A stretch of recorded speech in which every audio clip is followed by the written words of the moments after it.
Oh my God, can we just talk about how amazing Lash Legend and Femi and Javon Evans looked on Friday Night SmackDown last night? First and foremost, I just want to talk about the extraordinary promos that Femi has been dropping right before Saturday Night's main event leading up to today. Glad that Cody didn't have much of a response. Then again, there was only one thing for him to say, and that's I beat John Cena for this title. He could have went on to talk about his comeback in 2023 and the generational run he's been on and him being Roman Reigns' greatest rival. He could have talked about all of that, but he didn't need to. Not just yet. Not just yet, because obviously we clearly know what Cody's capable of on the mic, but I want to figure out, like, well, I know what Oga's capable of, but I want to see what he's really capable of when it comes to like having war of words with people on the main roster and doing promos towards someone on the main roster. But man, how huge that's literally gonna be if we get to see Oba Femi's hand raised and see him beat Cody Rhodes to the WWE. Not many super since returning to the WWE, not many superstars can say that they beat Cody Rhodes except for Roman Reigns and John Cena. So that would be huge for Oba Femi. But man, what an astounding vote of confidence from by WWE. They had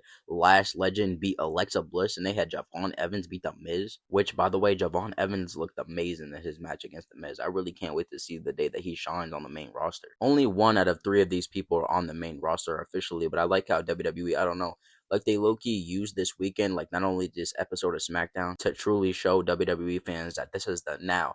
This is not the future. This is not some distant thing that's going to take a while. The now is staring all of us right in the face. The now is Lash Legend. The now is Javon Evans. The now is Oba Femi. And exactly like the GOAT John Cena said, my time is up.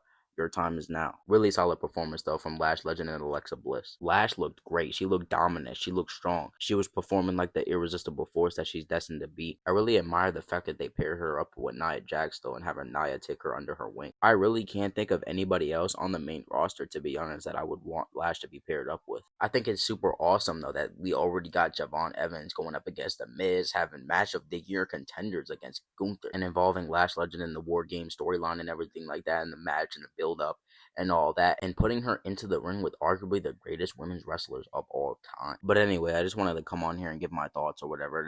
I really think it's really dope of WWE to be doing this, especially with John Cena, a freaking one of the greatest of all time, one of the greatest of all time to ever do it in professional wrestling in the history of professional wrestling is finally retiring. He's finally going to be leaving WWE. So I think it's super dope that they're showcasing and they're presenting to us that this is the now. They're the future of the industry, but ultimately they're the present. But when it comes to Obafemi, I seriously believe that he's going to transcend the industry as a whole into a whole different level. WWE is already above and beyond, and they've already gotten to the next level. So I can only imagine the levels they're going to go to with Obafemi.